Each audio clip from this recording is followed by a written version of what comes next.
સુરત જિલ્લામાં ભારે વરસાદ બાદ પ્રશાસન એલર્ટ પર છે। ઓલપાડ અને માંડવી તાલુકામાં એસડીઆરએફની ટીમો તૈનાત કરવામાં આવી।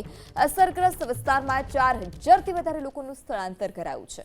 છેલ્લા 24 કલાકમાં સુરત જિલ્લામાં સરેરાશ 8 ઇંચ વરસાદ। કેમ નદીના સતત વધતા જળસ્તરને લઈ પ્રશાસન એલર્ટ છે। ઓલપાડ અને માંગરોળના નીચાણવાળા ગામોને એલર્ટ કરવામાં આવ્યા। નદી કાંઠાના વિસ્તારના લોકોને સલામત સ્થળે ખસી જવા પણ પ્રશાસને અપીલ કરી છે। સિંગણપોર કોઝવે ઓવરફ્લો તેમ છતાં ઉકાઈ ડેમની સ્થિતિ હાલ અત્યારે સુરક્ષિત છે। કેમ નદીના જે જળસ્તર છે તે સતત વધી રહ્યા છે। આસપાસના અનેક ગામો કે જે પ્રભાવિત છે ગામોમાં ગળાડૂબ પાણી છે, ત્યારે હાલ અત્યારે સુરક્ષાના ભાગરૂપે પ્રશાસન પણ એલર્ટ છે। લોકોને બિનજરૂરી સ્થળ પ્રવાસ કરવા માટે પણ ન કરવા પણ અપીલ કરાઈ છે।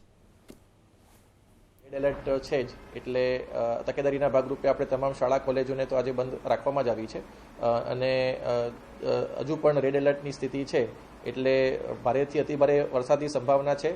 કેટલાક જગ્યાઓ ઉપર આઇસોલેટેડ પ્લેસીસ ઉપર આ થવાની સંભાવના છે। માંડવી તાલુકામાં એક એસડીઆરએફની ટીમ આપણી પાસે અવેલેબલ છે અને ઓલપાડમાં પણ આજે સવારે એક એસડીઆરએફની ટીમને મોકલવામાં આવી છે।